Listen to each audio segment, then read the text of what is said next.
sunsets and skies so blue. Mountains whisper stories of dreams so true. From oceans roaring wild to valleys deep, a heartbeat of a nation that will not sleep. Save South Africa, rise above the storm. Hands together strong, a new world is born. Beauty in our hearts, let it light the way. Evil cannot reign when we seize the day.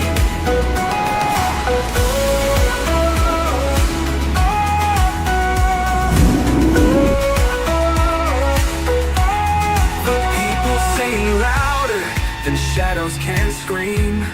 Together we're stronger than the wicked scheme. The soil holds our history, roots run so long. A melody of freedom, we're singing strong. They may curse the land with lies they weave, but we hold the truth in what we believe. Their crowns may crumble, their thrones may fall, for the power is the people's above it all. Save South Africa, rise above the storm. Hands together strong, a new world is born. Beauty in our hearts, let it light the way. Evil cannot reign when we seize the day.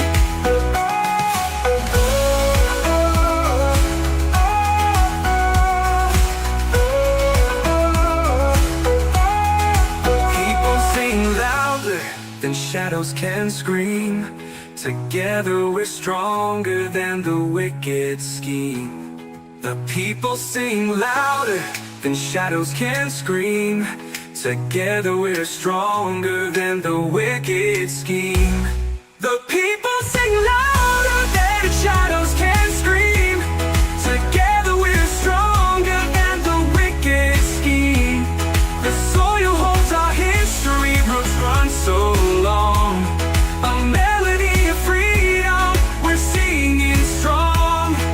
They may curse the land with lies they weave, but we hold the truth in what we believe. Their crowns may crumble, their thrones may fall, for the power is the people above it all. We know.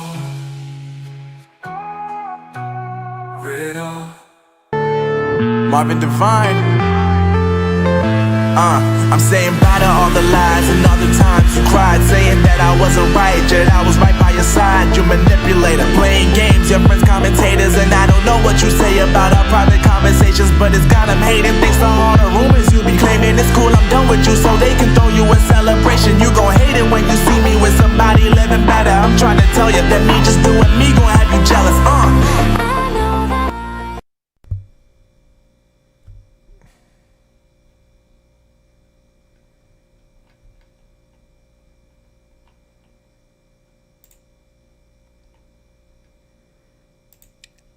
Wow, snafus. Sorry about that, folks. Welcome back to the program. Tuesday, 14 July 2026. Bastille Day. Congratulations to the French who beheaded their monarchs, overthrew them, and led the country into a nation of domestic terrorism, slaughtering thousands for their leftist political beliefs on this date, back in the 1790s. 1780. Anyway, yeah, so Marie Antoinette and her husband, Louis XVI. Anyway, Bastille Day. It isn't fitting that today the semifinal for the FIFA World Cup is taking place in the United States, and Spain will cut the throat of West African greatness. French greatness in the FIFA World Cup. Big Fish was here last night. Carl Erasmus, he's doing fine. All right, let's talk about today's news. I've just finished editing a video. That's why I was a couple minutes late here.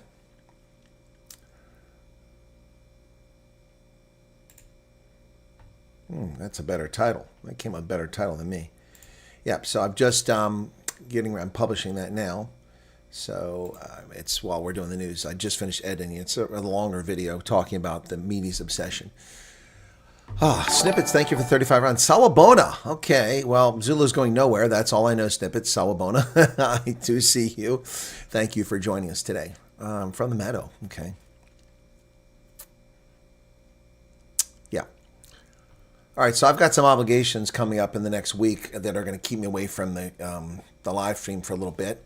But I'll do my best to keep it going and keep you guys up to date. I have a little bit of getting around I've got to do, so I'll just let you know, and we'll see how it goes, okay?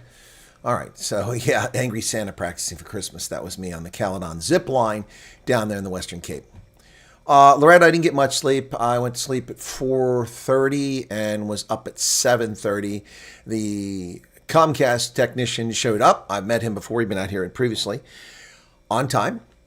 And from 8 till about 9:30, he went through trying to sort it out, and in fact confirmed that there's a problem, serious problem. So it went up and down, and whilst he was checking the data with his device, he's like, "Whoa, look at that, dropping off just like you said it was."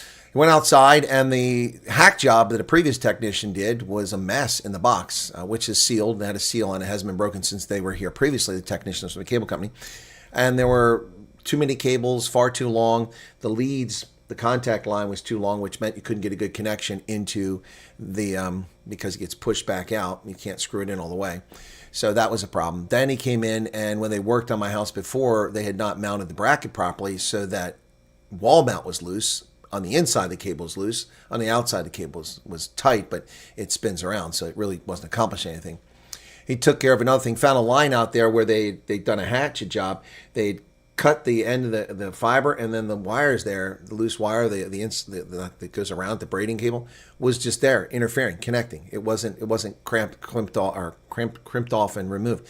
Yeah, so a whole host of things. So we tested my lines, and back to what I'm supposed to be getting, and I haven't been getting in donkey years. So here we go. Let me check my speed test. It was 942 megabytes of download and 42 of upload. I'm only paying for 30, so 42 is pretty good.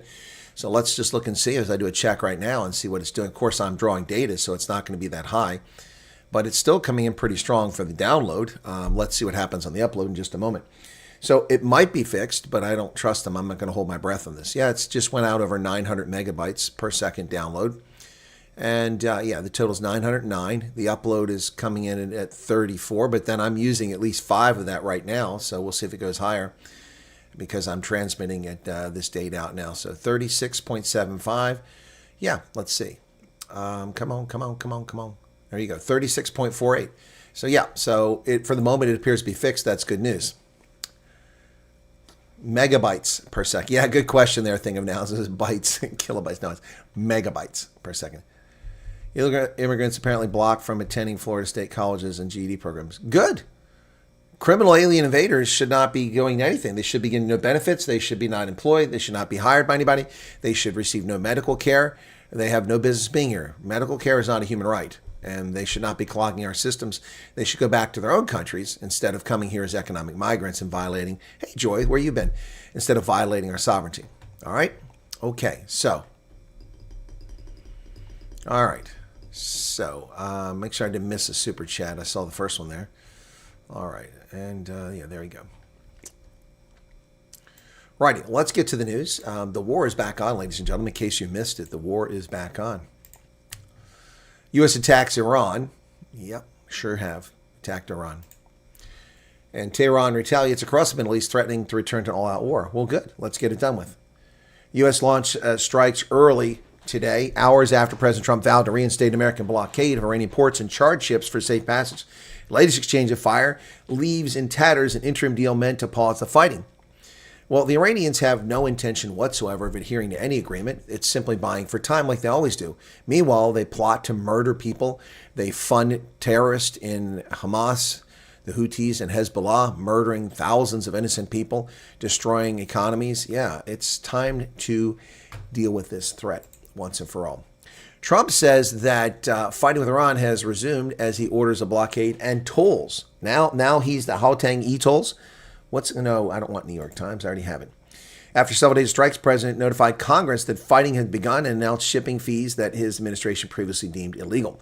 So Trump has restarted the clock under the War Powers Act. That's effectively what he's done. Quite clever on his part. He left it long enough that they can't claim that it wasn't a real pause. They've been paused. All they did was act in self-defense, the strikes or retaliatory strikes for, so now he's back to war. No, it's a war. Desmond Bossert, it's not a military operation, it's a war. It's a war. A blockade is an act of war. A blockade is an act of war. Yeah, they don't give a damn about anybody else, you're right. Oil prices have jumped after the conflict is reignited and threats on the Strait of Hormuz. Two sides traded more strikes as U.S. blockade of Iranian ports was set to take effect. The president threatened to impose hefty fees on shipping. This is interesting. Trump wants to charge a 20% tariff on all goods and services going through there. So does that mean that all of our shipping is now going to be more expensive because the energy going through Persian or the Arabian Gulf goes to Europe and Asia where they manufacture things, and then we buy it? So they'll just pass that cost along to us. They just pass that cost along to us. We shouldn't be charging fees. We have no right to do that. The Trump administration said that Iran has no right to charge fees in the Arabian Gulf. We also have no right to charge fees. It's international lanes, international shipping lanes, international waters. The world has a right to it, unfettered, unhindered, untaxed. And Trump and his administration are wrong. 4 months, 250 murders, no gangs dismantled. Operation No Prosper under scrutiny. Well, News 24 being critical of the government's inaction. Another bloody weekend has claimed the lives of at least 20 people across the Western Cape's gang-ridden communities, raising fresh questions over the effectiveness of the $823 million military deployment as Operation Prosper prepares to enter its second phase. Altogether, add the 823 plus 610 million rand, and you have nearly 1.5 billion rand pissed down the drain for public safety. Why? Because the government of South Africa fails to provide public safety. The police are incompetent or corrupt or ill-equipped, ill-trained, under-resourced, or complicit. The military is untrained, incapable, under-resourced. So 1.6 or 1.5 billion rand just pissed down the drain to secure the Cape Flats and to protect people from the domestic terrorist actions of those who claim to be part of March and March.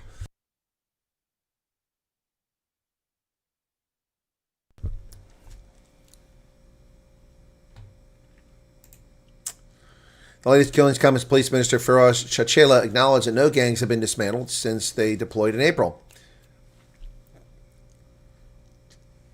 2 people were wounded and several others killed in Malmesbury. Wow. Gunmen opened fire on a group of people socializing outside a home in West Bank, Malmesbury. Wow. A 21-year-old pregnant woman and a 32-year-old man died at the scene. Malmesbury. That's hardly the Cape Flats. Yeah, I saw the video of a Sandef soldier beating up a woman. It didn't beat her. He just pimp slapped her. Pimp slapped her and kicked her. And I'm not saying it was appropriate, but it was not unprovoked. That's for darn sure. Here it is. Soldiers filmed slapping and kicking a woman during Operation Prosper in Cape Town. A viral video appears to show a Sandef soldier slapping and kicking a woman during Operation Prosper deployment in Elsie River. Police said the incident occurred after a suspect was arrested during a drug operation in which mandrax, cocaine, and cash were seized. The MPs, the military union, and community activists have called for the incident to be investigated amid renewed concerns about soldiers' conduct in the Cape Flats. 21-second clip had been viewed more than 200,000 times when this went to press. Before we get overly excited, let's hear the whole story. The video is very misleading. Mkhonazi knew of crime intelligence boss Kumala's arrest. Lieutenant General Nandala Mkhonazi knew about crime intelligence boss Lieutenant Dumasini's Kumala's arrest in advance and filed an affidavit in a corruption probe against top cops. Wow, that's interesting. Well, if we have to end Boer Week, I guess it's time to end all cultural rites of passage, including this. 35 initiates are dead and 75 hospitalized as winter initiation session turns deadly. 35 initiates have died in the 2026 winter customary initiation season. Well, according to Gate McKenzie, Section 235 of the Constitution doesn't mean anything. So it doesn't mean anything. Section 235 of the Constitution means nothing. So we'll just rip it up. Cultural autonomy, cultural protection of your rights. You can't have Boer Week. I guess you can't have cultural initiation where you cut the foreskin off of these poor victims. Yeah, you can't do that now. 35 initiates have died. 12 initiation-related abductions have been reported, while 3 assault cases, 1 injury has been recorded. 150 criminal cases and 40 arrests. 58 illegal initiation schools identified. Wow. Are we going to block this? Can that no longer be allowed? I mean, why not? The legacy media's obsession with the refugee program, specifically with white South Africans and their mischaracterization of what's going on, continues unabated. Unabated. Well, you know, razor blade, George. Garrett, razor blades. Twinkle Toes, that's an old story I reported on yesterday about him refusing his plea bargain. Inside Trump scrambled to get white South Africans to the U.S. as refugees. I'm sorry, Priscilla and Jennifer, that's not accurate. Weeks into his second term, he announced that nearly all refugees in the United States would be white South Africans, radically reshaping a decades-long program that has largely serviced people fleeing war, persecution, and other dangers. Well, the South Africans are fleeing persecution. 18 months later, the U.S. has admitted more than 7,700 Afrikaners, but the effort has hit some notable bumps along the way. Survey says, no, it hasn't admitted 7,700 Afrikaners. There are no statistics to identify Afrikaners admitted, but based on my travels around the country, I would say that that figure is grossly overstated.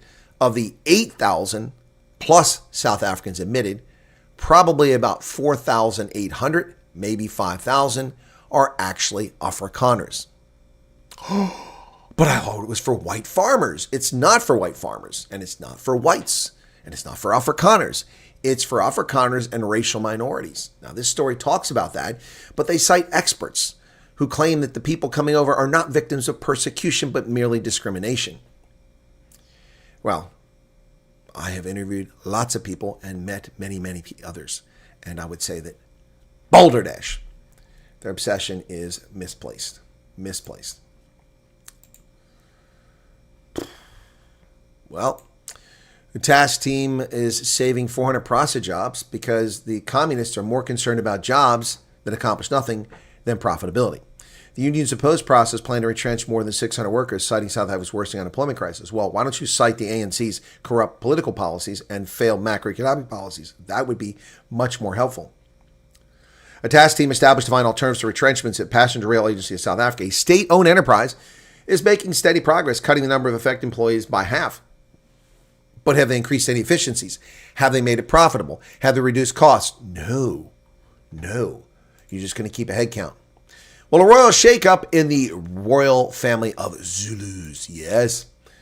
King Mzulu Kwazwelithini acts as traditional Prime Minister Thulasizwe Buthelezi. Ooh, that's a famous name, Buthelezi. AmaZulu King Mzulu Kwazwelithini has again fired as traditional Prime Minister, the Reverend Thulasizwe Buthelezi. The king, through his spokesman, announced he removed Buthelezi and replaced him with his deputy, Inkosi Phatsizwe Chiliza. Clause 7 of the appointment and mandate concluded on December 2nd. The king expressed his appreciation, so why did he sack him? Why did he get sacked? If he expressed his appreciation, must have done something that made him angry. Well, ladies and gentlemen, Mkhonto weSizwe is coming for Howick. They're gunning for Howick.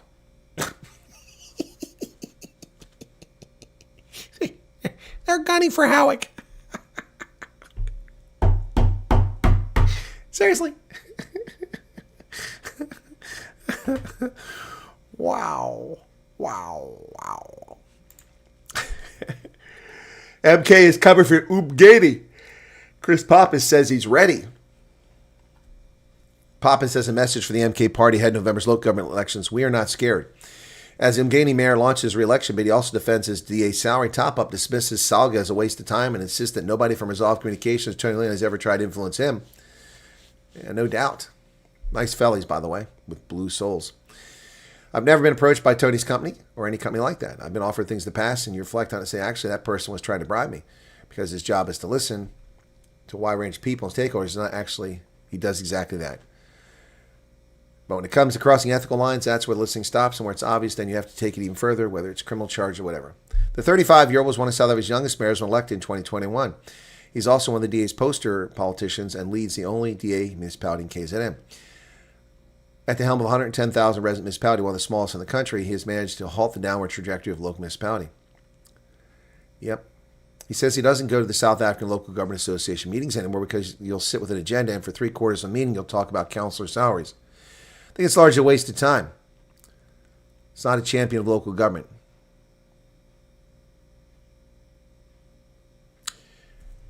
During the top-up saga, Pappas withdrew his initial application to stand again for DA mayor because he was considering other opportunities. But he says no promises were made, not even a cabinet post.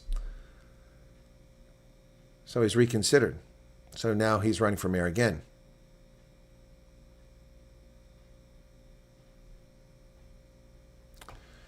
And now they tried to tie the posters that were put up in Phoenix to him. He had nothing to do with that. He's not in Phoenix. What a stupid comment. Well, ladies and gentlemen, our friends Mel and Pete, things go from bad to worse. Things go from bad to worse. Pete Fillon faced an uphill battle for bail as prosecution brings damning evidence, over 480 pages of documents related to his alleged criminal activity. 480 pages. My goodness. His legal team only presented a specialized commercial crimes court in Pretoria with an affidavit last week made by him in his bid to obtain bail. In contrast, prosecutor Willem van Zyl hit back with a thick bundle of affidavits made by several of his alleged victims in the Tammy Taylor saga and others in which he is painted as being threatening and verbally abusive in some cases. Well, being verbally abusive is not a crime. He's facing 400 charges, including fraud, theft, corruption, forgery, and uttering linked to an alleged $27.6 million Johannesburg property company property fraud. He said that the state has a weak case against him as the matter has been ongoing for 16 years and many of the witnesses will not be able to recollect all the facts. Well, we shall see. Private investigator Mike Bolhuis cuts ties with Mel Fillon after a 400,000 Rand back and buddy campaign fiasco. It's unclear why Mike cut these ties. Someone asked me to interview Mike Bolhuis, so that hasn't gone anywhere yet. The cooperation agreement between Melanie Fillon and private investigator Mike Bolhuis's company Specialized Security Services is off the table. Now they're only going to give information to the government. He pointed to 2 back and buddy campaigns which were registered as fundraising campaigns for her husband's legal fees, while Mel aimed to raise the 400,000. However, both were closed down by a crooked back and buddy. Bolhuis said these campaigns were launched with the knowledge of Mel. She did not consult or inform Specialized Security Services about these campaigns. She acted independently, contrary to the spirit of the agreement. Yeah. There you go. There you go.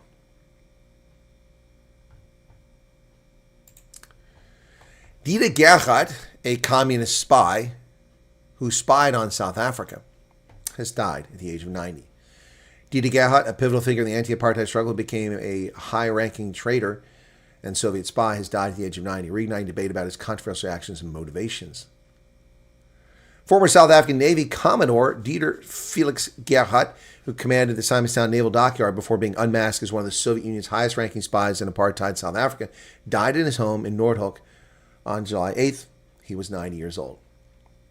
Gerhardt, born in Sea Point on November 1st, 1935, to Austrian-German parents, he believed in the Freedom Charter to the end. His health had failed since the fall on 6th of May, but his mind had not. He remained mentally sharp. It was just that his body stopped working. She rejected the claim that he was recruited by East Germany before she ever met her husband. They were married for almost 60 years.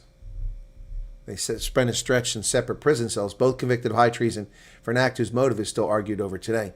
Accounts exact term vary. Ruth put her husband's sentence at 7.5 years. The Israeli investigative journalist and Mail and Guardian contributor Ronan Bergman later wrote, drawing Gerhardt himself, that the sentences amount to 9.5 years for him and 8 for her.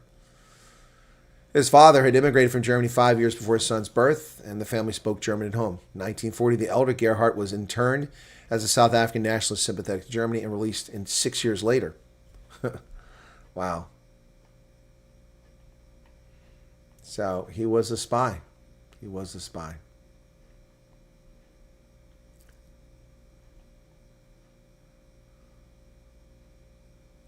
In the 1970s, he served as senior officer of the Chief Defense Force in Pretoria, worked the Ratel Infantry Fighting Vehicle and the Cactus Missile System, and liaised with the Mirage F1 deal in France. It was hell. You become a slave to the shopping list and you effectively lose control of your life. I would call it controlled paranoia. Okay. He passed on Israeli secrets after Israel and South Africa began quiet military cooperation, including details of Jericho and missile purchase. By the time he took command of Simonstown Dockyard, he had access to naval intercepts gathered at the Silver Mine Listening Station, and during the Falklands, he's alleged to have passed the Soviets detailed positions of Royal Navy vessels tracked in the South Atlantic. He worked 45 hours a week at espionage, more than he gave to his actual job. Interesting. He was arrested in New York in January 1983 while attending a mathematics course at Syracuse after Soviet defector Vladimir Vetrov exposed him to French intelligence. The door burst open to admit agents from the CIA, the FBI, and MI6. One of them addressed me by my code name Felix, and I knew the game was over. She was arrested the same night in South Africa. Good evening, Miss Rosenberg, the security officer told her at the door, invoking the executed American spies Julius and Ethel Rosenberg. PW both announced arrest at the World Press Conference on January 26, 1983. Accounts suggested that over the course of his espionage career, he passed between 400,000 and 500,000 pages of classified material to Moscow, encompassing Soviet or South African, British, NATO, and Israeli secrets. And his passing will not be missed. He betrayed. He's a Faraya. He harmed and endangered the lives of NATO members.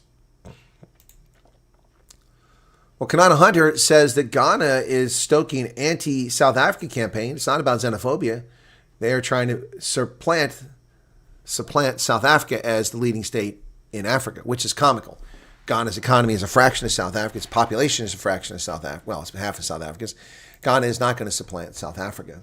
South Africa will keep collapsing, and Ethiopia will supplant it, but not Ghana.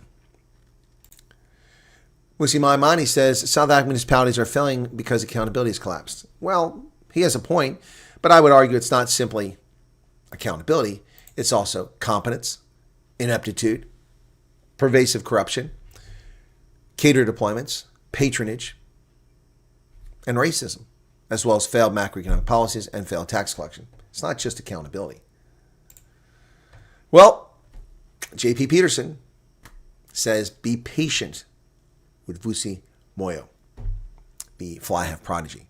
Well, South Africans are notoriously impatient with their fly halves, people calling for the blood, baying for the blood of Henri Pollard when he had an off day. And will he be patient with this young man? Sharks coach J.P. Peterson is a firm believer of Vusi Moyo's potential, but hopes the South African rugby public will be patient with him. The 20-year-old will be starting at fly half for the Springboks versus Wales on Saturday. Well, it's a good day for him to debut, or be featured, I should say, because it's an easy time against Wales. Shouldn't be much of a challenge for the Bucks. Eswatini says that 11 new deportees from the U.S. are mostly African. The new arrivals were flown into the tiny nation Wednesday, last week, the fourth batch since July last year, as part of a $5 million deal with Washington. 11 people, mostly from other African countries. Interesting. Gunmen have killed at least 18 in Nigeria's Benue state. Good Lord. They attacked at least 18 people in Benue State in a weekend attack, residents, local officials said, triggering a march by angry locals who blocked roads and protested the violence. It's horrible, folks. It's just the violence all over the place. Well, the Houthis have attacked Saudi Arabia. Yemen is now going to get crushed, most likely. The Yemeni terror group said it was responding to an attack on the Sana'a airport, which it blamed on Saudi Arabia. There's an explosion yesterday on the Sana'a airport right there. Houthi terrorists in Yemen said they fired missiles and drones at Saudi Arabia's Abha International Airport in response to airstrikes that struck Sana'a. Yemen's defense minister said the country's armed forces struck the runway at Sana'a Airport earlier that day to prevent an Iranian aircraft from landing. No casualties were reported in the attacks, but they marked an escalation. Well, we shall see. The terrorist group released a statement via the Houthi-controlled Saba news agency saying that the enemy kingdom of Saudi Arabia, insisting on continuing its unjust blockade against the Yemeni people, launched a blatant aggression today, carried out by its military aircraft against Sana'a International Airport, targeting it with a number of airstrikes with the aim of closing 2 humanitarian flights, carrying patients and stranded persons to and from the airport.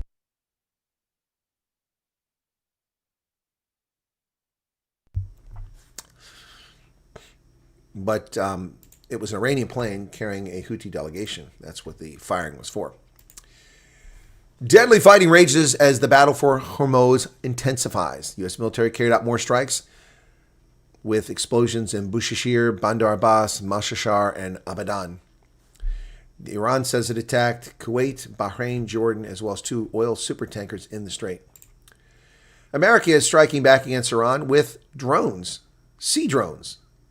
3 unmanned speedboats attacked an Iranian submarine and a ship facility. I didn't know they had any submarines left. When 3 American drone boats sneaked into an Iranian port and blew up a submarine and ship maintenance facility on Sunday, it marked a significant public milestone for the U.S.'s growing fleet of unmanned surface vessels. The drone attacks, which were part of a broader wave of strikes, hit the port at Bandar Abbas in a kamikaze mission, according to a statement and videos released by Central Command. First time American forces deployed sea drones in combat operations. Wow, here they are striking. Let's see if there's sound to this. U.S. sea drones strike Iranian naval vessels. Let's check this out.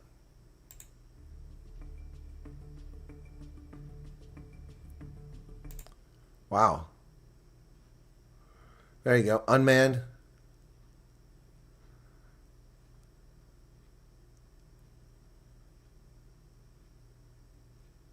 Whoa. That is kamikaze. Oh, man. How did all this stuff evade being destroyed thus far? Man, oh man, oh man. Man, oh man, oh man. That was something else. That was something else. The vessels deployed in Sunday's attack are known as Saronic Corsairs. 24-foot-long speedboats can travel 1,000 miles and carry up to a 1,000-pound payload. Yep. Wow. 35 knots. U.S. military's first combat use of a one-way sea drone is another example of how wartime drives rapid adoption of new technologies. Yep, indeed. So here's what these boats look like. I've showed you them before. This is one carrying something around in the water out there. With the U.S. military, and this might look like a normal boat, but it is actually a drone boat. Just a few yards away, more than a dozen other state-of-the-art robots that are expected to completely change the nature of surveillance and warfare. Wow. Those are all drones right there.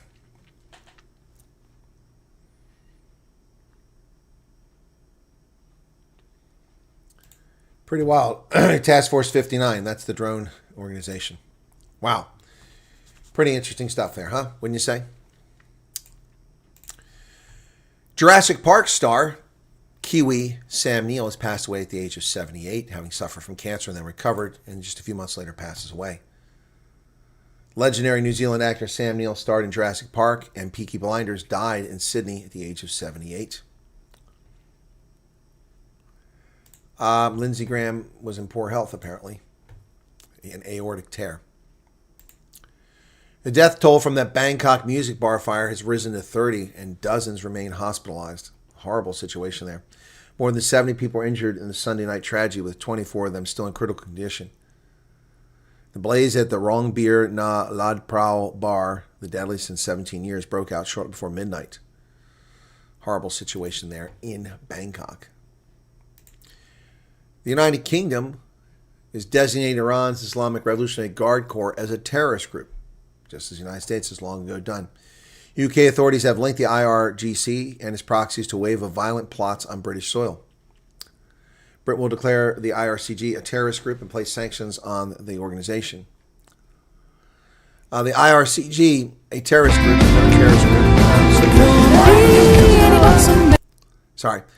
a known terrorist group so designated by the United States, the IRCG, participated in naval drills in Simonstown with South Africa, which claims to be neutral, yet it hosts terror states as part of its naval exercise.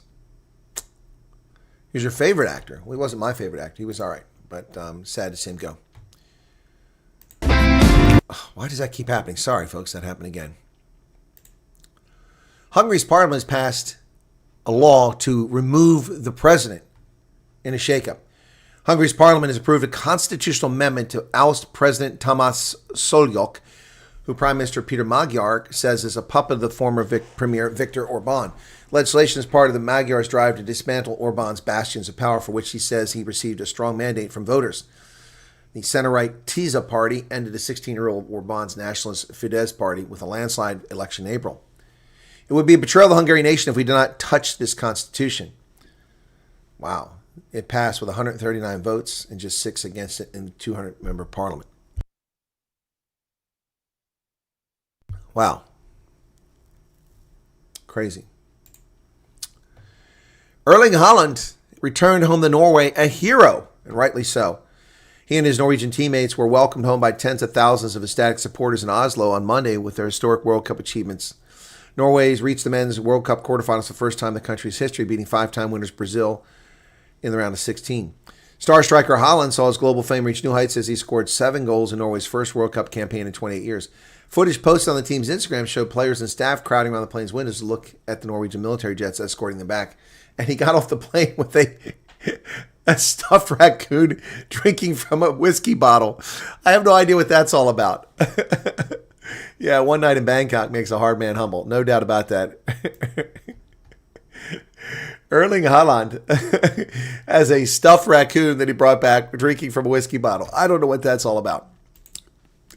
FIFA eyes watering down the World Cup even more, expanding it from 48 to 64 teams. Should the U.S. be the permanent host? I don't know about that. I don't think the U.S. should be the permanent host. FIFA's president confirmed. I did not see an expose on Newsday about DA and D. McPherson. Ooh, that's interesting. Let me go check on that very quickly, Ronaldo. Thank you for that. Wow, Ronaldo. Newsday. Let's go see. Wow. D. McPherson. Well, I'm going to have fun with that one. I've already been talking about him. DA received $43 million from online gambling tycoon. I haven't seen that. No, I don't see it. Let me check the search button.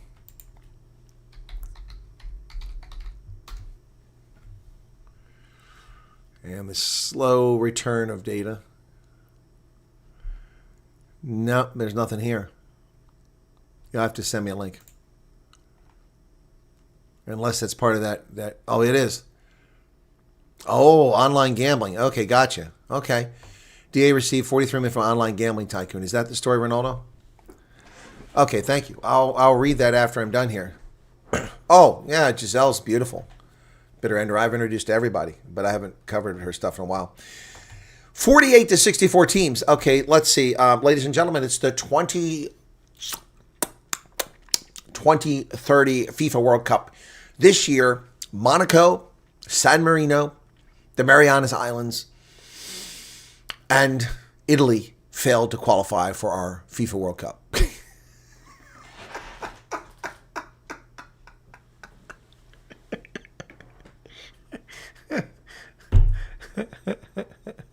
That's it. Who doesn't go to the World Cup when 64 countries go? Come on. After widespread complaints and consternation around the World Cup from European fans, commentators, and certain domestic supporters, there's no question this year's tournament has been gigantic, tremendous success. The group stage alone set an attendance record for any World Cup as fans from around the world traveled to the US to see their teams play. Local fans turned out in full force as well, with neutral fans spending gigantic sums of money on tickets just to see the top level of international soccer. Ratings have been massive, with the U.S. men's national team breaking records for most watched English-language soccer broadcasts during their loss to Belgium. One of the changes to the format in 2026 was expansion of 48 teams from the traditional 32. While many purists were skeptical, for the most part, it's been viewed as a success, though it limits the likelihood of a major tournament favorite going out of the group stage. It's allowed smaller countries to participate and in some cases become surprising favorites. Cape Verde not only advanced past the first round, but pushed Argentina to the brink. And FIFA, an organization never shy about looking to enhance its financial picture, wants to take advantage. Gianni Infantino acknowledged that discussions will start immediately about future expansion. This certainly is an issue that will be looked at and discussed at relevant committees after this World Cup, he told a Swiss broadcaster Blue Sport when asked about a 64-team format. When you organize a World Cup, it's important that you organize it for the whole world. It's not just Europe and South America, but the entire world, effectively. Every nation should be able to dream of taking part in the World Cup. But you should qualify. You shouldn't just show up. I'd love to see Iceland in the World Cup. That'd be great.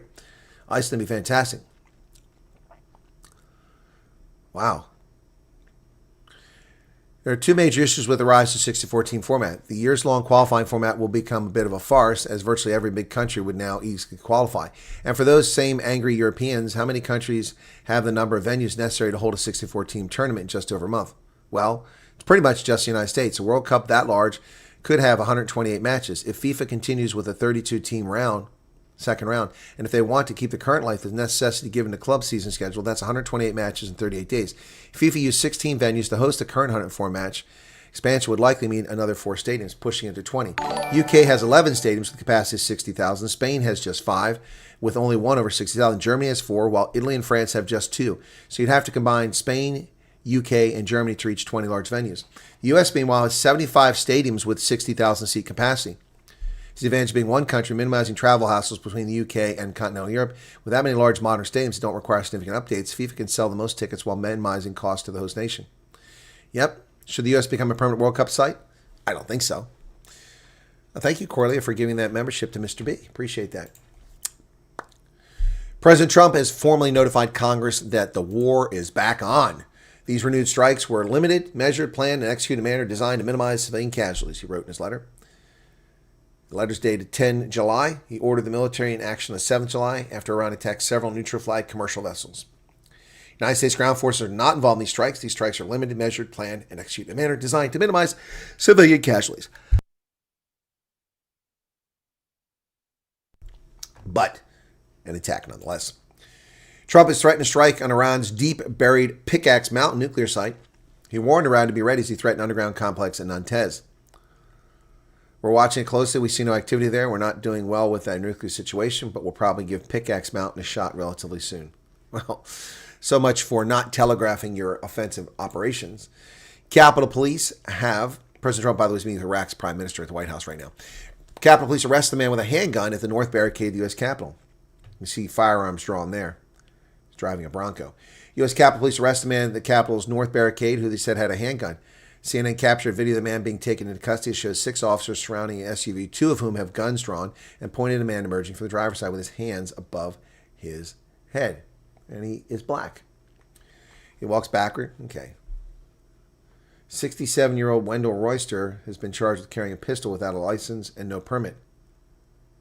11:20 a.m. Monday. He drove a rented Ford Bronco to the North Barricade and asked the officer direction to the Supreme Court. Officer saw a handgun in his lap. Wow. Look at that. So why did he need to go to the Supreme Court with a firearm? This is crazy, man. Inflation has dropped, although it'll pick up again with the price of oil going up. Inflation cooled in June as energy prices were tumbling. Americans got a reprieve from inflation in June as U.S. consumer prices experienced the largest dip in more than 6 years. More than 6 years. Consumer price index fell more than expected, bringing annual inflation rate down to 3.5. Sharp drop in energy prices provided the relief, and it's welcome. But it's going to go back up again. The Supreme Court's unconscionable decision to strip the president of authority established in law forced the U.S. government to refund $81 billion in tariffs. Well, I want my money back from World Rugby shop who fleeced me for $60 in tariffs for buying a couple jerseys. I want my money back, you pricks. Give me money back. Those who survived the Iranian attack that killed 6 U.S. troops say generals ignored their warnings. Now, this is a Washington Post story, and it's probably got a lot of factual information, but it's also most likely intentionally misleading. Seconds after an Iranian drone struck his unit's operations center in Kuwait, an Army general responsible for the troops inside got up from the floor, grabbed his protective vest and helmet, and shouted an order to a soldier beside him, "Get out." Okay. Brigadier General Clint Barnes ran for the emergency exit into a nearby protective bunker, even as dozens of men and women under his command remained behind, said the soldier ordered to flee with him. "We shouldn't have run out of the effing building," the soldier added, his voice trembling as he recounted how, once the bunker steel doors were reopened, he tried to head back to the building to help, but Barnes told him to stay put. "I can't just watch this happen." At the urging of another officer who was running toward the fire, the soldier said he went back to the operations center and began calling out through smoke, hoping to find survivors. The general, the soldier said, did not. There is General Barnes.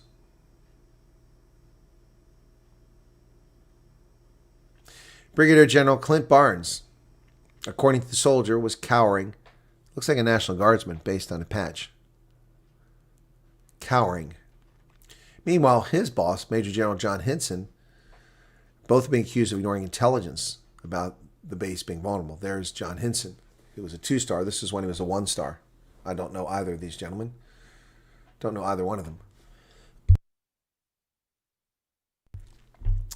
Don't know either one of them, so I really can't speak to what they did. But interesting story. South Carolina's governor has appointed deceased Senator Lindsey Graham's sister, 12 years his junior, to be the temporary member of the U.S. Senate. Trump called on Henry McMaster to pick Graham's sister, Darlene Graham Nordon, to serve in the interim, and he did. Yep, so she will serve through January 3rd of 2027. I don't know if they'll try to get her on the ballot for November because there'll be a special election in August. A federal judge has set aside the Department of Justice settlement with the Trump administration, or not with Trump administration, with President Trump, who sued the IRS for its incompetence and its failure to protect his identity. Judge nixes Trump's IRS weaponization deal, says president used court for political purposes. Really? The American people get off lightly. Now they're going to get hit hard with a lawsuit. And Trump, I hope, wins $40 or $50 billion from them. Federal judge Monday avoided a controversial settlement between Trump and the Justice Department, accused the administration of abusing the court system to establish a $1.776 billion anti-weaponization taxpayer fund. Judge Kathleen Williams, a Barack Obama appointee, said the case was part of a pattern of Trump misusing the courts to serve political purposes. She said the settlement is null, and she barred the parties to the case from citing it as legal authority for future actions. She also ordered copies of the ruling be sent to New York District of Columbia bars for disciplinary review of Acting Attorney General Todd Blanche, referred one of Trump's personal attorneys to the Florida bar for investigation and barred another from attempting to file briefs. This court finds the matter was brought for an improper purpose to gain the imprimatur of judicial legitimacy for a settlement that had no visible basis in law or fact. The action came on a $10 billion lawsuit Trump had filed against the IRS. Yep. They agreed to create this fund, and Trump would get no money from it. It would go to other people. But this politically active judge has violated the law with this decision. She should be disbarred and removed from the bench. She should be disbarred and removed from the bench.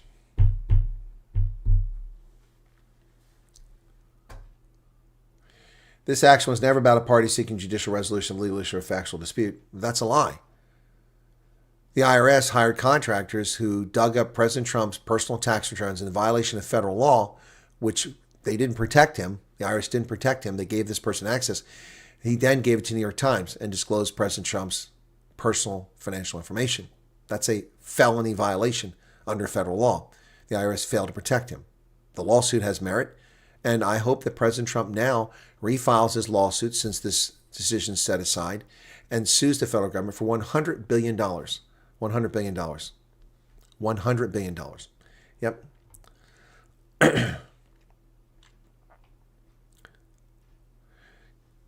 There was no collusion in this case, and the partisan judge who speculated otherwise has disregarded decades of precedent. She also violated the law. Judge Williams saw what Americans saw from the beginning. This lawsuit was nothing more than an attempt to redirect taxpayer dollars to Donald Trump's bank account, said Representative John Larson, a Connecticut demon rat. Of course, John Larson is so full of crap, his eyes are brown.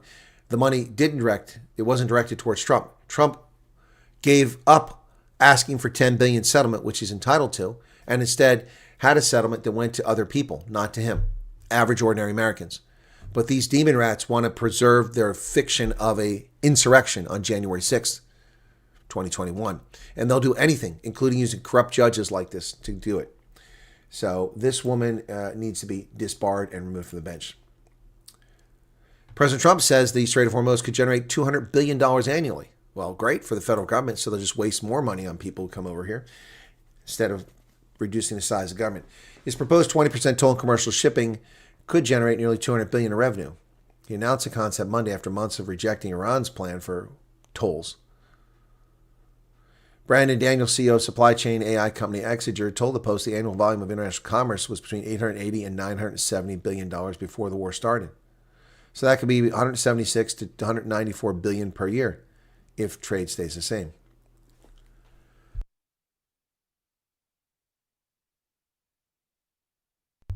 Wow, that's pretty crazy. That's inappropriate.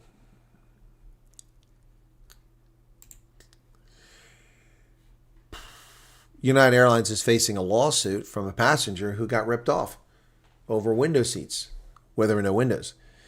A federal judge on Monday rejected United Airlines' bid to dismiss a lawsuit by passengers who complained that they paid extra money to sit in window seats, only to discover their seats had no windows. U.S. District Judge James Donato in San Francisco rejected United's defense that window referred to the location of a seat relative to the cabin wall and aisle, and the carrier never contractually promised that seats in the window position would have views outside. Passengers filed a proposed class action against United and Delta last August after finding themselves seated next to walls on Boeing 737, Boeing 757, and Airbus A321. Yep, these airlines are committing fraud, and they need to be held to account for it, 100%. IBM shares took a major tumble today on an earnings warning, dropping a full quarter, 25% earlier today. Weakness in infrastructure arm was worse than anticipated as clients shifted spending to hardware and memory. IBM shares sank as much as 25% in morning trading after the company issued a profit warning. So the performance of software and infrastructure business fell short of expectations. The company said it plans to report revenue of $17.2 billion and adjusted earnings of $2.93 for the June quarter. both short of analysts' predictions of $17.9 billion and $3.01. IBM is scheduled to release its official second quarter figures. But despite that, the stock is still up significantly this year. Well, that's about the same, I should say. It's gone back to where it was in late 2025 at $225 a share after having soared on 3 occasions this year. IBM stock is now down. Well, CNBC is being panned for its political motivated nonsense. If you watch my program, was it Night Owls or News? I think it was Night Owls. I showed you the 10 best states in America according to them. And all of them were leftist hate-wanking states and their basis for scoring them was questionable at best. Now they've listed the 10 worst states. And do you want to guess? I remember I don't play the blue state, red state, but let's play the blue state, red state game. States that are predominantly or majority conservative would be a red state, and conversely, liberal, blue state. So all the best states, according to CNBC, are blue, and all the worst states are red. And look at some of the places which are absolute paradises that they call bad states to live. So crime rates, air quality, healthcare access, worker protections. So they say the worst states are Arkansas, and they have them 103 points out of 290. Then they say Oklahoma. And this is because of bans on abortion. Alabama. Missouri. Utah. Utah is an absolute paradise.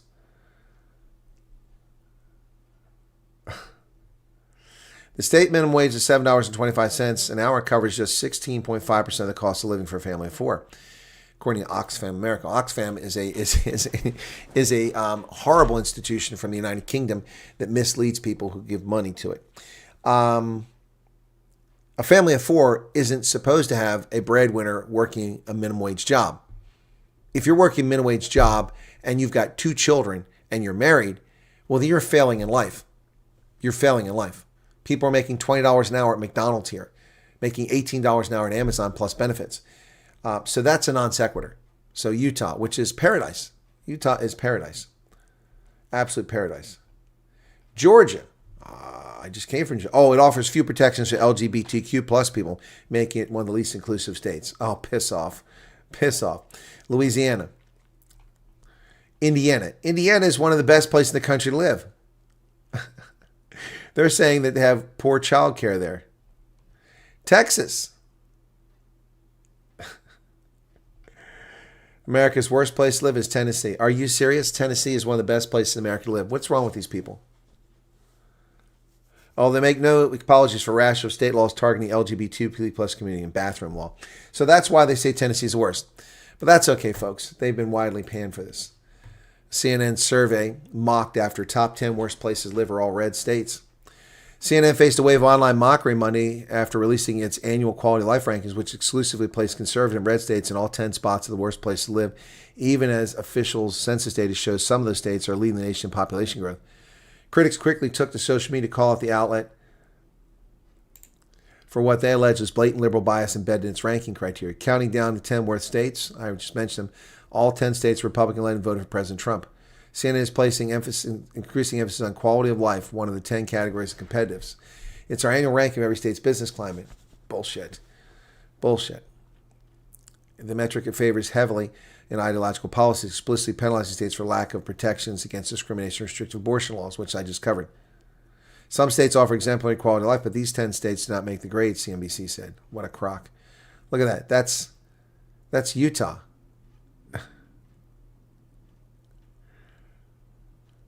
CNBC just dropped their 10 worst states to live in list. It's pure comedy, said conservative commentator Reverend Jordan Wells. Shocking. All deep red conservative states, somehow California and New York with the highest tax in the country, insane cost of living, and endless progressive policies didn't crack the top 10. This is correct. Please believe this. Tennessee is horrible. You definitely shouldn't move here. Said Chrissy Clark. Corporate Media Outlook took shots at local conservative legislation across the board. Yep. Attacking Missouri there.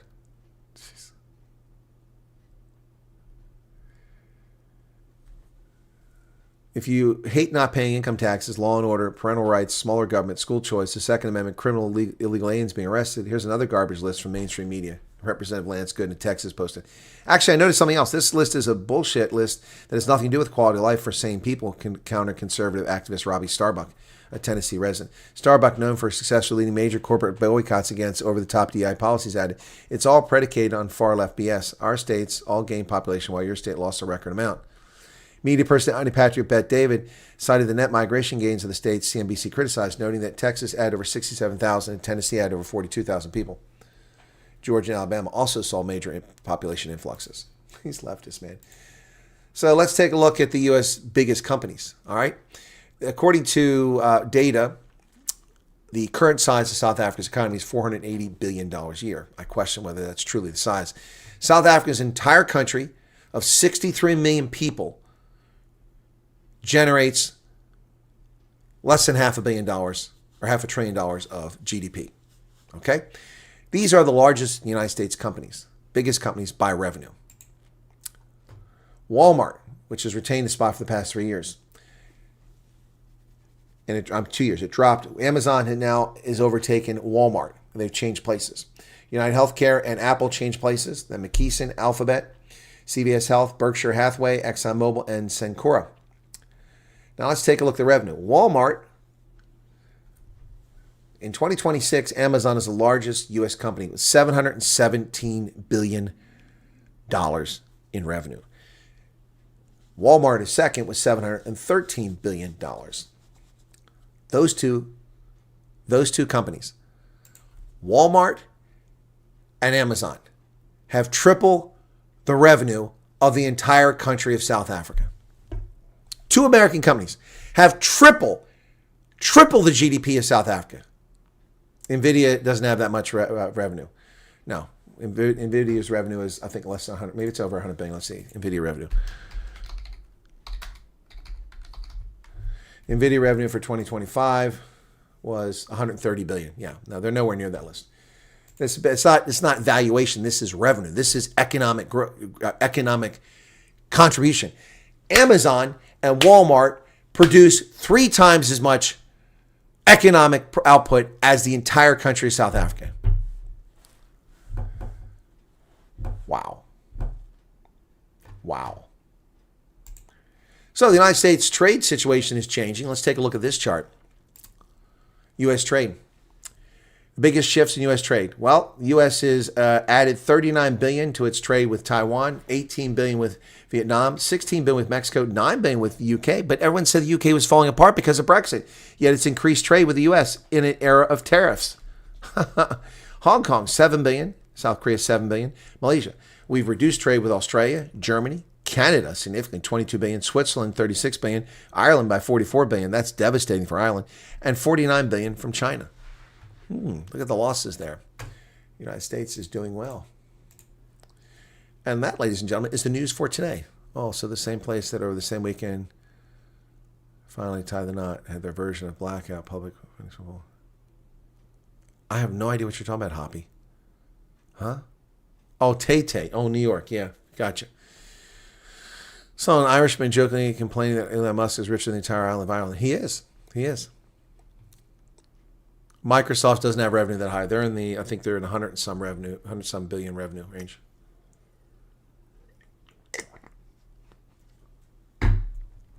And they wonder why less and less people trust legacy media. Exactly. Position as the chief operating officer of a new company that started in 2023 via SOP, Nordic Air Defense, building air. Well, that's awesome. Congratulations, Mike. Chief operating officer. Can you get me a job? Yeah, how is it quality of life if they've murdered children? Exactly. Having severe streaming issues, so I bid you all. Sorry, Carl. See you later. $20. Big Mac, $10. I don't eat Big Macs. No, it's not satire. It's real. They do live in the alternate universe. That's a real survey.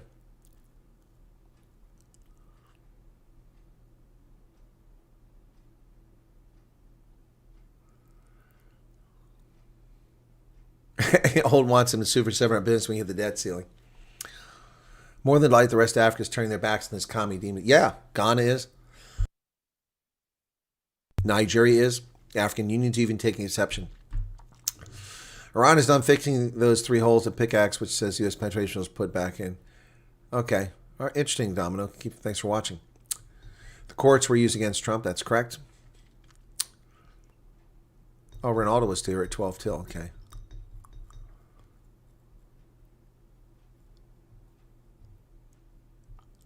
I'm not sure what sport he's talking about. It's probably rugby. And Corlia Stan gave one membership, which went to Mr. B. Thank you for that, Corlia. Anyone know what happened to 13-year-old Bothma rugby fan girl that passed away 2 weeks ago after the game? Oh, no. I didn't hear anything about that. The media is just as corrupt as 99% of the parliament.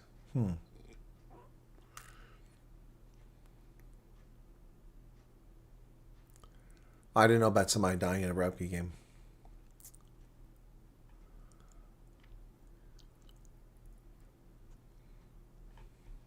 Oh, come on. It's frozen. There we go. The chat's frozen.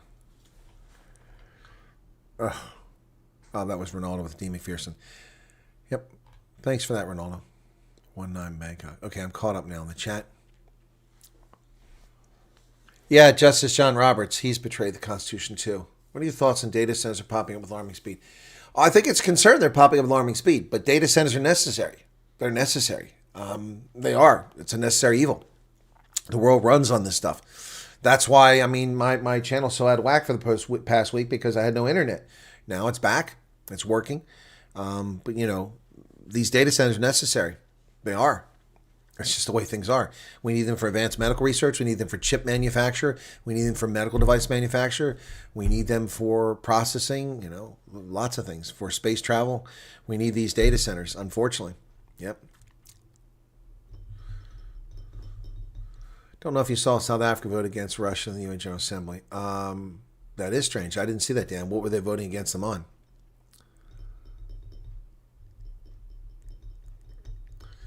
Cool Beans says she's got a few bad things. Oh, well, you know, we're not talking about that person. She's not well. EAD and Social Security number yesterday moving permanent house. Congratulations, Heinrich. Keep getting conflicting articles. Does the MED Micro Enterprise Development Program actually run? Have any ever used this program before? Never heard of it. Never heard of it. Good day, Colonel Chris. Trust you well. I sent you an email a few days ago. Something I'm curious of. I know you're busy, but I highly appreciate it. Is it under the name Nikita? If it's under Nikita, I might be able to find it. Nikita.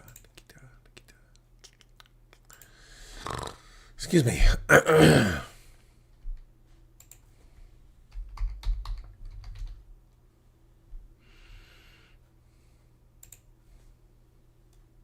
Oh, there it is. I did read it. What happened here?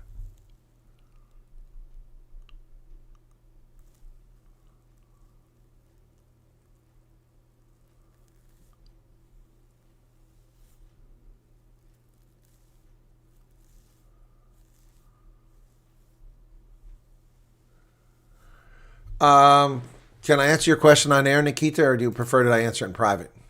Because I can answer it right now. If you're still here, Nikita, if you want me to answer it, I can answer it right now. Henny, what's going on? Data centers need a lot of water and need a lot of electricity. They need a lot of cooling systems. Yep. Exactly. Data centers stored much of what we're all watching right now. Yep. Nikita. Okay. So we have situations where we have a case of where someone wasn't married.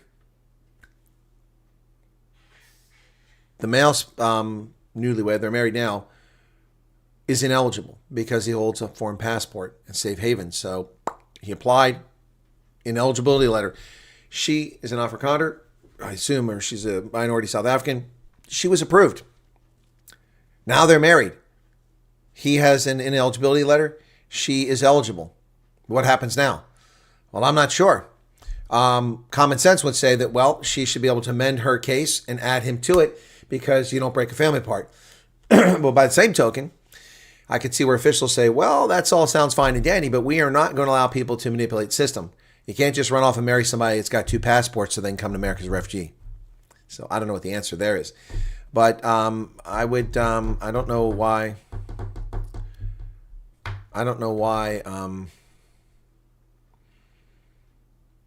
why people wait to get married. And in your case, the documentation, I mean, you've never been married, or have you?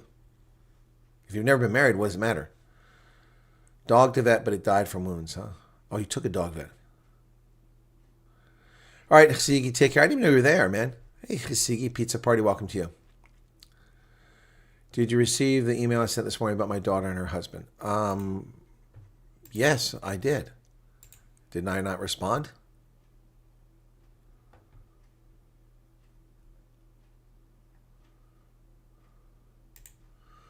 Hang on a second. Ada. Yeah, it was... Did I not send something? Let me see. No, I didn't send a response back to you. But I did what I can in your case. Oh, there it is. Oh, wait a second. Oh, here's a draft. Oh, it never went. Here it is right here. Oh, my goodness. All right, well, I'll send it now. I'm sorry. I guess I got distracted because the internet dropped off me last night. Yeah. Yeah, I was still in line when it came last night at 3:46 in the morning. And all I did was respond and say, thank you, as I took a look into it. Yeah, so...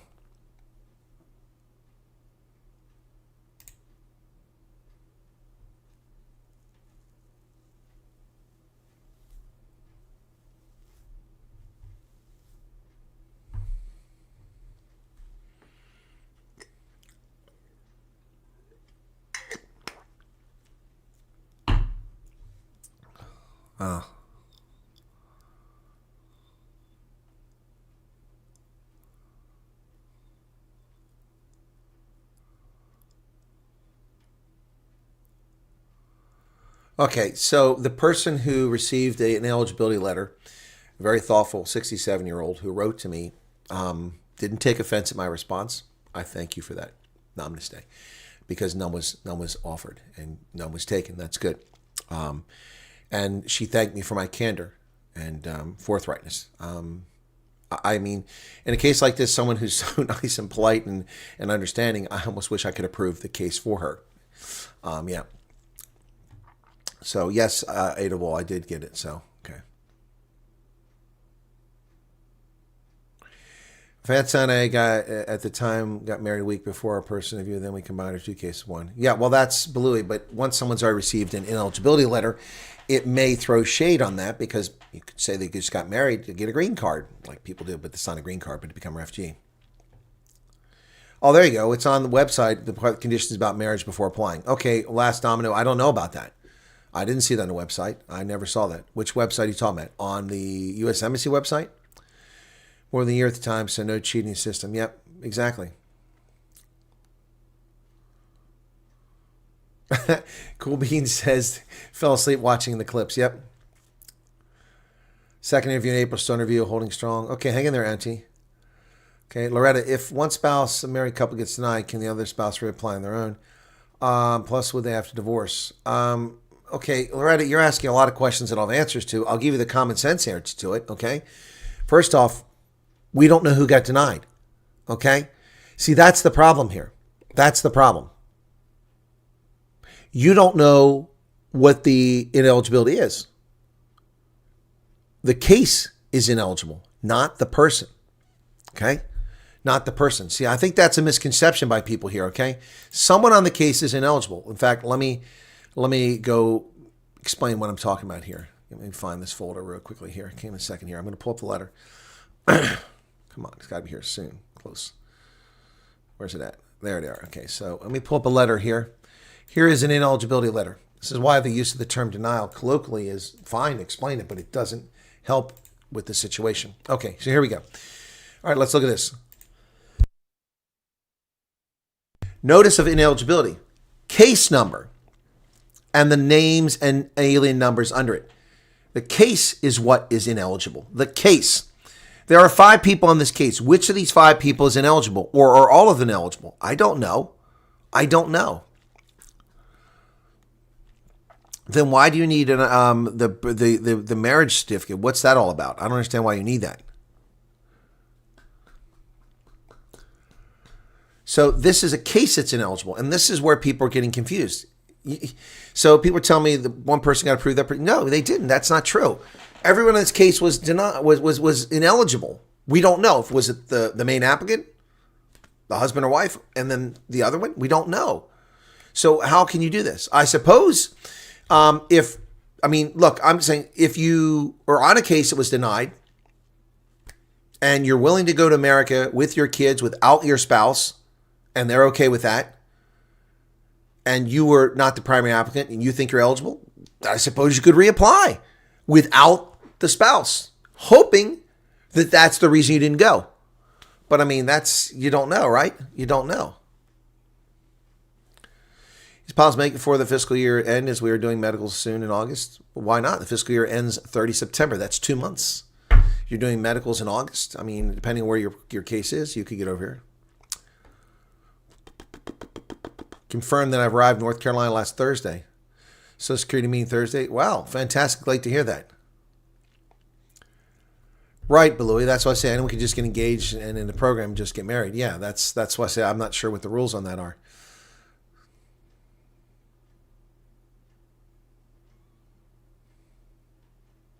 Shot on me back in the chat, Colonel. Just very busy with his colleagues was shot. He passed away. Oh, so sad to hear that.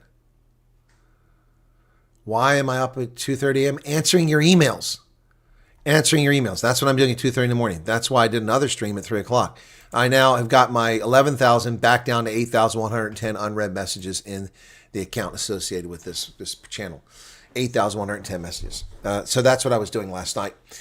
Ended my broadcast before 1 o'clock in the morning and then spent an hour and a half answering emails, almost 2 hours answering emails, one of which made me very depressed and melancholy. And so I went back online. Yep.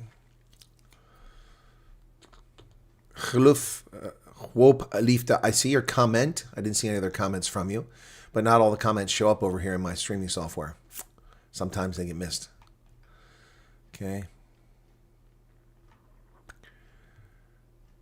No, they won't be doing them in bulk every month. I doubt that. There's nothing to be gained by that. It's the quicker you get these cases off the books, the less you've got to deal with it. So if you're ineligible, they should get them out to you immediately once it's been determined that you're actually ineligible. As far as have there been more, I've had a few people tell me anecdotally that they've received letters, but no one's ever sent me a letter, if anything, dated beyond 30 June. So I can't confirm that. They are actually not continuing with the application. It's not as now. Correct, last time, and that's what I just said. It's ineligible. Joel Ritson. Hey, will we be prejudiced for being part of a Sitelender? Burger Biscam is the Sitelender Civil Defense Group, correct? Vena Dutois. You will be scrutinized heavily, but it shouldn't prevent you from coming over, especially when you explain to them it's a nonviolent group. Yep. Oh, Loretta's saying it's just for interest sake. Okay, gotcha, Loretta. Hurts me to see these nobody letters when I know the danger in South Africa. Well, Kelly, I know, but it probably hurts the 23,000 people who had approvals and tickets that were flying to America to be dumped in our neighborhoods last year when Trump stopped it. Probably hurts them a lot, too, to be stuck in Sudan, Somalia, the refugee camps in Kenya or Uganda, Rohingya. So, yeah, no, I get you. They vote against Russia and some regarding children who were kidnapped. Oh, okay. Yeah.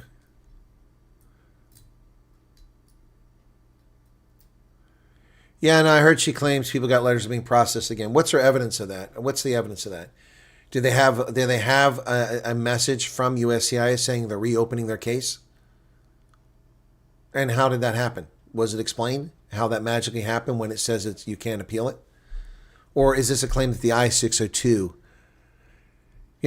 I'm willing to bet, I don't know what happened here, but I wouldn't be shocked, given the level of analysis and intelligence quotient involved here, that someone submitted an I-602 and got a reply saying that they've received it. Oh, they're reconsidering it. I don't know. So I need more information before you tell me that. What about Chicago office? I don't understand, Cruiser Phoenix. What do you want to know about Chicago?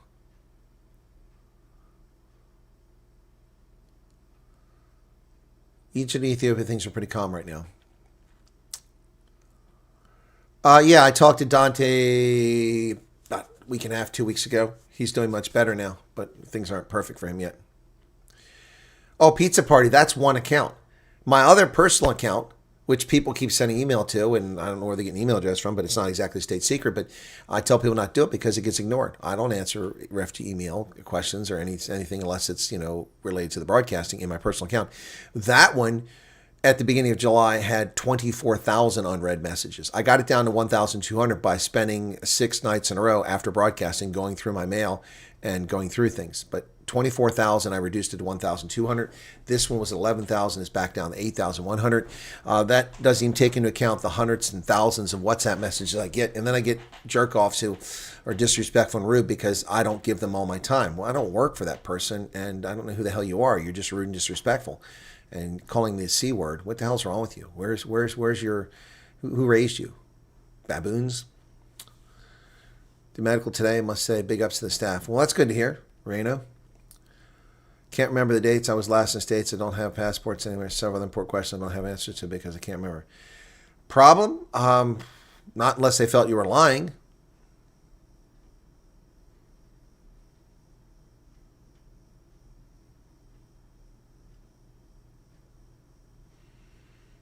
It'll be changed, but if you can mail them, ask if you can't add your case as your primary applicant. Yeah, it's worth a shot. Do you have a link to Hannes vanWijk's channel? Yeah, isn't it under the video? My apologies. Wasn't it there? I got to open another thing. Hang on a second here. Yeah. So, yeah, I mean, people get dates wrong. I mean, you don't get them. It's not perfect. Let me look. Is it not under the video? Did I not put it there? Yes, it's there. Gosh, people, why are people... Don't make me say it. Don't make me use the L word. My goodness. You're asking me to interrupt my broadcast to look up something you could look up in less than 10 seconds. Wow. Come on, guys. Boy, spoon-feeding people here.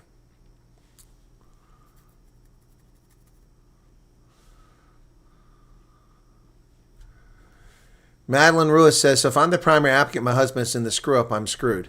Yeah. Right. If anyone on your case is ineligible, your case is ineligible. If you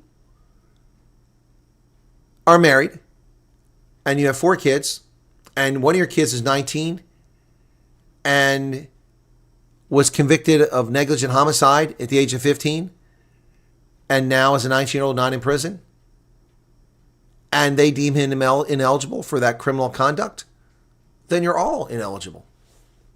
I'm not sure why that's complicated for people. People keep saying things that are untrue. Well, he was denied. She was not. Nobody was denied. It's ineligible. And it's the case. It's the case. Some cases have 1 person on it. Some cases have 9 people on it. If 1 person is ineligible, the entire case is ineligible. I mean, think about it. They don't go, okay, we don't break nuclear families up, but we noticed here that your wife is a pervasive fraudster. We're not going to take a risk on her. So she's ineligible. She can't come. But you can come and bring your 5 kids. No, that's not how it works, guys. Now, conversely, you're asking me, can you flip it around? If the other person's eligible as an applicant, can they go ahead and do another application and say, well, piss on it. I'm leaving my spouse behind. She's a fraudster. We're going with the kids to America. I don't know. But what do you got to lose, right? Got some, what is this? Okay, my friend got approved, moved to Tennessee. Great place. Yeah, Tennessee's amazing. Pizza's praying for a miracle. I'll pray with you there. Thank you for all you do. Anyone can see that it takes a lot of energy and time. And Kelly, this is a fraction of what I do. When I leave here, I'm getting this trimmed. I need to trim this mane a little bit, clean up my beard a little bit. But I'm going to the barber shop, and when I'm done the barber shop, I'm going to the VFW to volunteer my time once again at the VFW. Sign payroll checks and take care of business there and do some planning and devote several hours of my day to that. And then I'll come back and I'll do a night broadcast. In the meantime, I'm writing an article. Oh, that's right. I'm not an independent journalist. I'm not an extra. I just read the news from other people. Morons. Anyway, no. In case you're wondering where that came from, it came from the Heartburn Group. Yeah. No, I am a journalist, an accredited journalist. Anyway, it just shows you that people who don't know what they're talking about run their mouths all the time. We applied in March, had our first call, 14th on medicals, been referred back for extra medicals. Okay, well, good luck with the extra medicals. I wonder what that's about, unless you've got TB or you've been doing drugs. I'm under review with blank screen. The Colonel knows my case. Yeah. Yeah, keep America safe is not a catchphrase. That's right. Dan Peters says, in terms of geopolitics, what do you think of the ANC is close to ideologically? Liberal, EU, bloc, or Iran, China? None of the above. I think that the ANC is closer to the Medellin cartel and the Sicilian mob. They're closer to that than they are to any of those countries. They don't have an ideology. Do you know what their ideology is? Stuffing their pockets and blaming Whitey. That's their ideology. That's their ideology. That's the ANC's ideology. Do I have to run through all the top ANC officials implicated in corruption and never prosecuted? Or the ones that have been prosecuted? Applicant toured vacation like China, Spain, India, will that be an issue? Spain and India won't be an issue. China depends on when you went and what you were doing, but it will be scrutinized very carefully. But Spain, they're not going to give a flying flip about that. And India, they're not going to care about that. Sound was very soft. My sound. Okay. Number 5, hope to see you one day. Okay, thank you, Engelro. Just living on a prayer. Living on a prayer. Kelly says, don't cut the hair. Yeah, but you don't have to brush it. And I'm not going to have time later in the week to get a haircut, but I need a haircut. The hair keeps touching my ear. It's driving me nuts. A little hair comes here and it touches. I'm always playing with it now. When I cut my hair, I drive the female audience wild. Oh, in a good way, because they like it shorter or they don't like it shorter. Bumburn Group. Yes, that's correct. I'm curious, how do they decide what state to send you to? Keen and Chris, based on all your questions, it's pretty obvious to me that you've just tuned into this whole situation, and you're asking a lot of questions that have been answered so many times. They decide where to send you based on absorptive capacity. We can't absorb 100,000 people in Pennsylvania at one time, but we can absorb, according to the government, 100,000 people across the country in 48 states, the lower 48, over the course of a year. They decide where you go based on which agencies have the resources to take you on. So that's how it's decided. In theory, they also try to send you to a place where your skills are applicable. So the Stolze family, he was a piano repair guy, piano place, business, music business. Where they sent him in South Carolina has industry that's related to that. But he's decided to go a different route. He's no longer doing that. So, but rarely does it work out that way. So.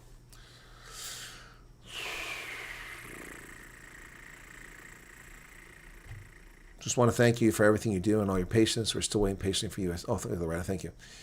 Sinbad Carlo, please, can I get in contact with about a new book we want to share and send by mail to you?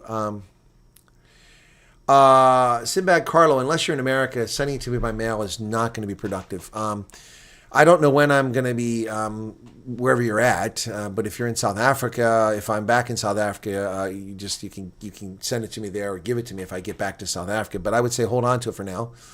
Okay? I would say hold on to it for now. If you're in America, you can mail it to me. Yep. But contact me privately for that. You don't share PII, privately identifiable information, in chat. Nothing I can say about the program will change. Unfortunately, there's no rhyme, reason, frustrating, but as they say, yeah, enough. There's ever shifting ANC political idea post-94. I don't think the ANC's ideology was ever legitimate. I don't think so. I think that the country was run by, not the country, the party was run by a bunch of, after Lutuli and Mandela, there's been no legitimate leadership in the ANC. And I include Mbeki in that. Yep. Song I made in October last year. Stan, you've sent me a lot of songs. If you messaged me that I had 7 days to decide whether the innocent would go on their own. Huh? What does that mean, Chris? I don't know. Send me a message. I don't know what that means. Thank you, Hoppity. I'm glad you like the beer. And Miranda Duplessis says you look better with short hair. You look good with it. Thank you. Try to push for Pennsylvania ahead. My eyes on a good lawn out that way. Just asking the number of people sent to Texas, quite high compared to Alabama. Yeah, well, Texas is much larger. It's the second largest state in the country after California, population-wise. It's something like 32 million or something like that, 36 million. Alabama's a small state. That's why, yeah. So if you look at the top states where refugees go, you'll see that there's a correlation between the size of the state. So let me just get to that very quickly here. Come on, that's not what I want. I want this. There we go. I'll go back to the charts that I made for the video I just made at the beginning of the month. Come on, where's it at? That's too far now. Where are you hiding at? There we go. Okay, so here are the top 10 states for FGs, and you'll see a direct correlation. The top 5 are the 5 largest states in the country. I mean, there's no math. There's no super secret sauce to this. It's not particle physics. The places where FGs are going is where the states are the largest, and they have the most absorptive capacity. Texas and California are the 2 largest states, and Florida is a large state too. New York is a large state. Ohio is a large state. North Carolina has absorptive capacity. Colorado does. Oklahoma, and those are states that have more space. So, yeah, I figured it was for TB screening. Well, you must have been exposed to TB.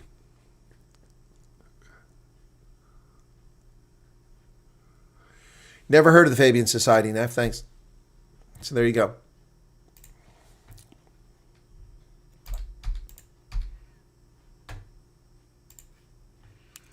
Love to go to Alabama, and the reason is Sweet Home Alabama. Okay. Well, you can go sweat your butt off in Alabama. No, thank you. Is medical insurance expensive? I have medical aid, so I must finish all my knee operations in South Africa and then apply. Miranda, yes, medical insurance is very expensive here because of Barack Hussein Obama and the corruption of the insurance market. The cost of healthcare has nearly tripled since Barack Obama became president. It's a disaster. Nearly a quarter of our GDP is devoted to medical care. And unfortunately, this chair is not comfortable today. Unfortunately, much of that is for chronic diseases that are not necessary. If people just live better lives, didn't smoke, didn't drink to excess, exercise regularly, I'm not talking about running marathons, but just walking a few days a week, then we would dramatically reduce the cost, trillions of dollars of lifestyle chronic diseases like hypertension, high blood pressure, and type 2 diabetes. Those things could be largely eliminated. They're not a consequence of genetics. I mean, although there are factors that genetically contribute to some of those things, but they're a responsibility of lifestyles. And we could reduce that. But Barack Obama destroyed the insurance market for healthcare. It's very expensive. I was supposed to have free medical care for life as a retiree from the military, and I don't have free medical care for life. I have to pay health insurance out of my retirement check. And that health insurance has gone up by about 45% since I retired 6 years ago. Those increases were all under under Joe Biden. Also, my copay has gone up by almost 40% as well. Yep. And I have a very good plan compared to most people. Most people get health insurance through their employer.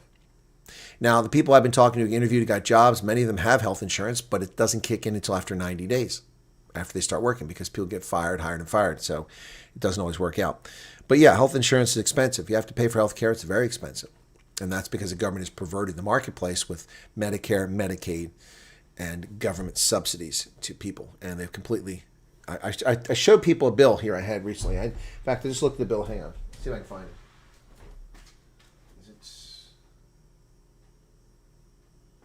I think it's actually over there. Let me look over there.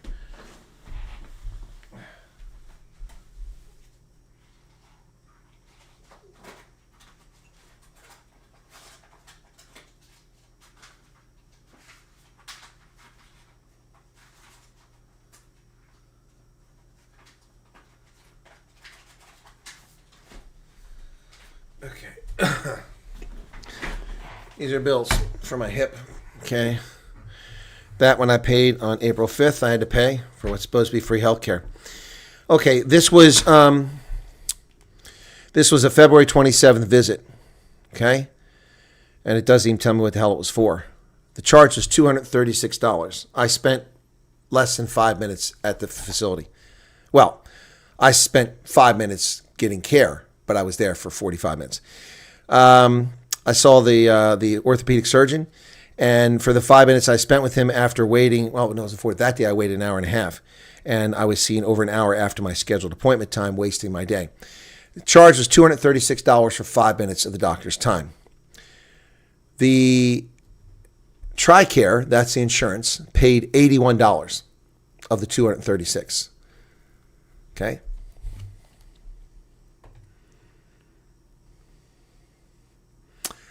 Oh, didn't I already send it to Utopia?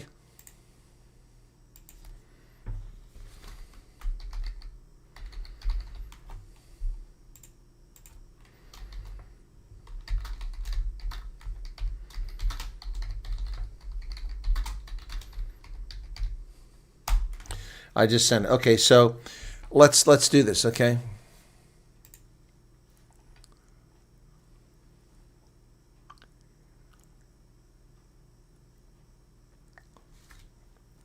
Excuse me, I got caught there. All right, so my bill, and this is a low bill. This is shocking with the government. So the government intrudes, and this government won't pay some of it. So the bill was $236.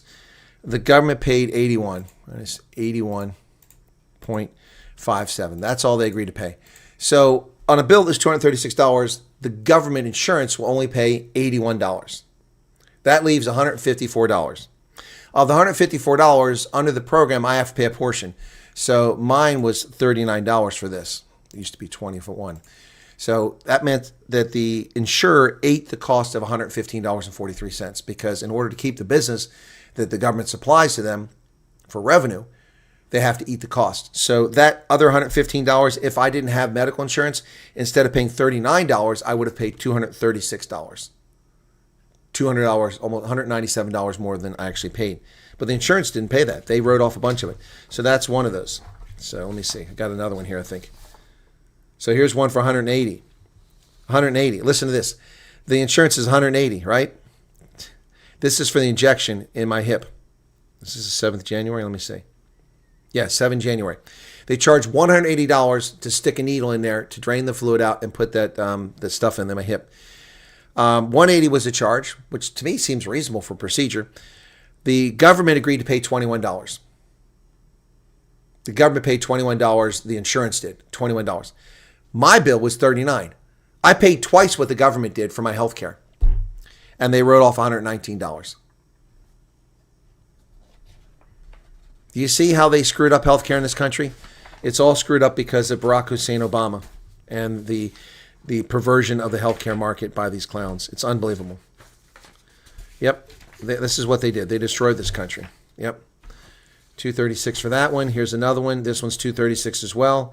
Which one was this for? That was for November 11th. Yeah. Yep, they were off $100. So the orthopedic place there is written off over $400 on 3 visits. I've paid $100 some, and the federal government has paid a little bit of it too. So yeah, it's just they perverted everything. You make this doctors here that never answer the phone when you go there. There's no one. Okay. These are the bills after return trip to the United Kingdom.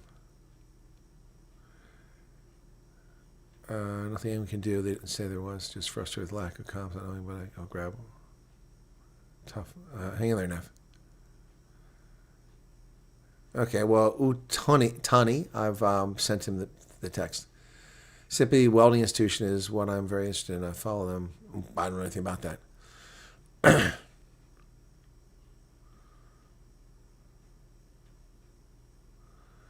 Approve or denial, I'll always watch your show. Learn more from you I've learned in my life. Thank you very much, Anthony. Appreciate that. Senior military retirees do not have free No military retirees. When I came to the military in 1983, you were supposed to get free medical care for yourself and your family for life. That was the deal. And that was one of the benefits because you get paid so poorly that one way they make up for it is you get free health care, and at least at a military facility. But I can't even get that. I still got to have insurance. I still have to pay for the insurance. I can't just go. I can't be a retiree and have no insurance and just go to a military facility with my military ID card and ask for care. Can't. They'll ask for what my insurance is. And if I don't have the insurance prescribed by the government for the retirees, then I'll have to pay full price at a military facility. What sucks is I spent 36 and a half years in the military, and much of that I was overseas and not near proper medical facilities. So I got crappy medical care. I was in Africa for many, many years. I didn't get any medical care. I had to go to local doctors in Sangomas. I was talking about the public swimming pool. It's just making fun of the article playing the great. Oh, I have no idea what you're talking about, Hoppity. Sorry.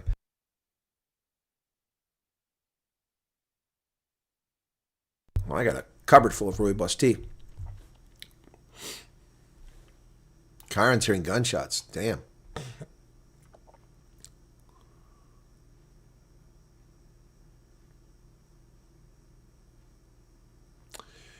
Worst things happened to the bonus army after World War I. What are you talking about, Holden? What are you talking about? What is the bonus army that was persecuted by Eisenhower, and by Patton, and by MacArthur, who beat veterans in Washington, D.C., ran them down with horses and hit them? What does that have to do with the conversation here? What are you talking about? What are you talking about? It's half past freaking late. Yeah, it's not half past freaking late, but that was a good line.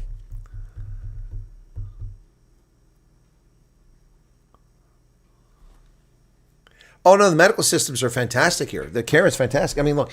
So for my hip, I mean, look, here, look. So, see this, look. I mean, and 6 months ago, they were telling me I had to get my hip replaced. And all that happened is two things. I got the fluid that was in there that was pushing pressure on that hip joint and pushing my leg out like this. So I walked straight and this foot was like that. That fluid came out. This thing straightened out, took the pressure off, took a lot of the swelling off. The arthritis had a lower impact. And then the injection of the cortisone went in there. And the second thing is I'm taking supplements that are designed to lubricate your joints. Triple Action Joint Health from Costco. That's all I've done. And I'm not perfect. I'm not 100%, but I'm mobile. I'm walking around fine. My leg rarely gets hung up like it was doing all the time before. There you go. What BA benefits? Keenan Kritzinger, you can only enlist in the military if you are a green card holder. That was a change happened many years ago. It used to be foreign nationals enlist, even from overseas. You have to be a green card holder. And once you have a green card, then you can apply to military. You must meet the moral turpitude standards. You must meet the physical fitness standards. You must meet the education standards, high school graduate, unless you're going to get a waiver. You have to have all that. Otherwise, you can't join. And at the age of 30, you can join, but you're pushing the limit. You're pushing the limit. If you get over here now and you turn 31, normally it's 32, although they recently raised the ages for some of the services, but they go up and down. You must try New Eden Health Supplement. I'm using it. It's helping my joints. Okay, New Eden. Don't know that one. Wow, 6 months. That's miraculous. Yeah. Well, first off, when I went on the table, the physician said to me, okay, first off, you won't notice any improvement for probably 3 days because it takes that long for the cortisone to start helping. I said, okay. And he said, and the orthopedic surgeon told me this, and then the guy gave me the injection. He said, best case, it'll last 3 months. And, you know, most people need to come and get an injection after 3 months. I got it January 7th, February, March, April, May, June, July 7th. 6 months and a week. And I'm better now than I've been since 2023. Yep. As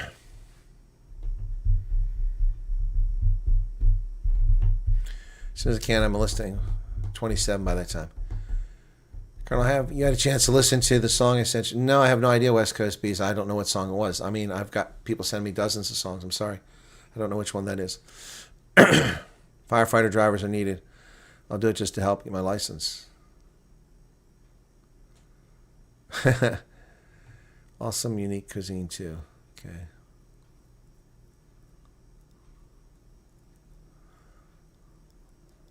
Oh, well, also, so I discovered something. If you have a hip replacement or a knee replacement, you can't just go to the dentist. They have to give you antibiotics. You have to take antibiotics because apparently if you get an infection, it can like eat at the metal. What the hell is that? Why would I want that? Yeah, France versus Spain, but if I don't go to the barbershop soon, I'm not going to be able to get to watch that game. I'm not excited. The 4 teams in the finals don't excite me. Only watching Messi score goals is the only thing that really gets me excited because I don't like soccer anyway. The loss of Cape Verde, then the U.S., and then Norway, that took all my excitement away. It's like watching Wales play Fiji. It's not that exciting. Anyway. Hey, Toast, what's going on?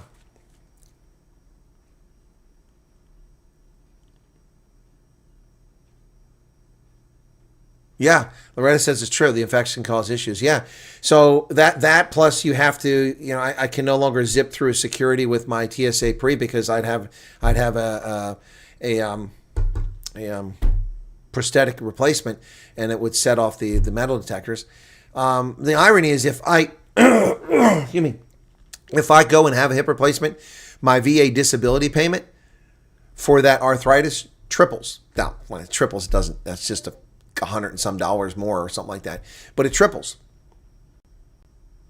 because a prosthetic is an automatic 30% disability. So I would go from 50% disability to 70 or 80% just because of that. If I just went and had a hip replacement. Most popular name for babies in Norway is probably Mohammed.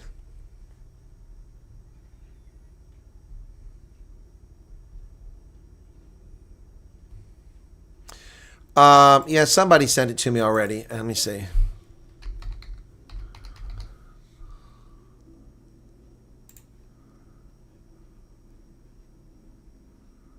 This is who sent it to me. Okay, yeah, I've got it.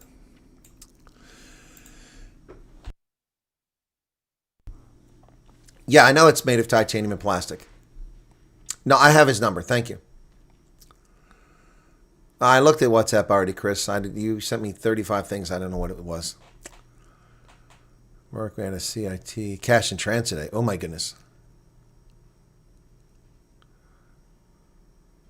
Well, we have rugby here, Keenan.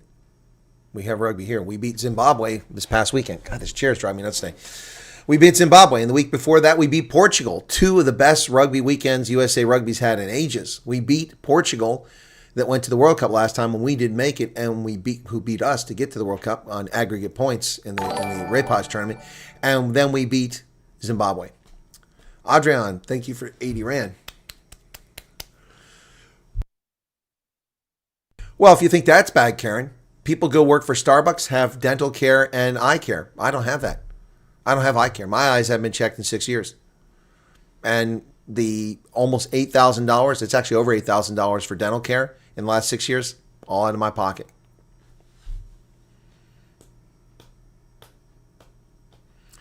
Sugar screws. I don't want an artificial hip.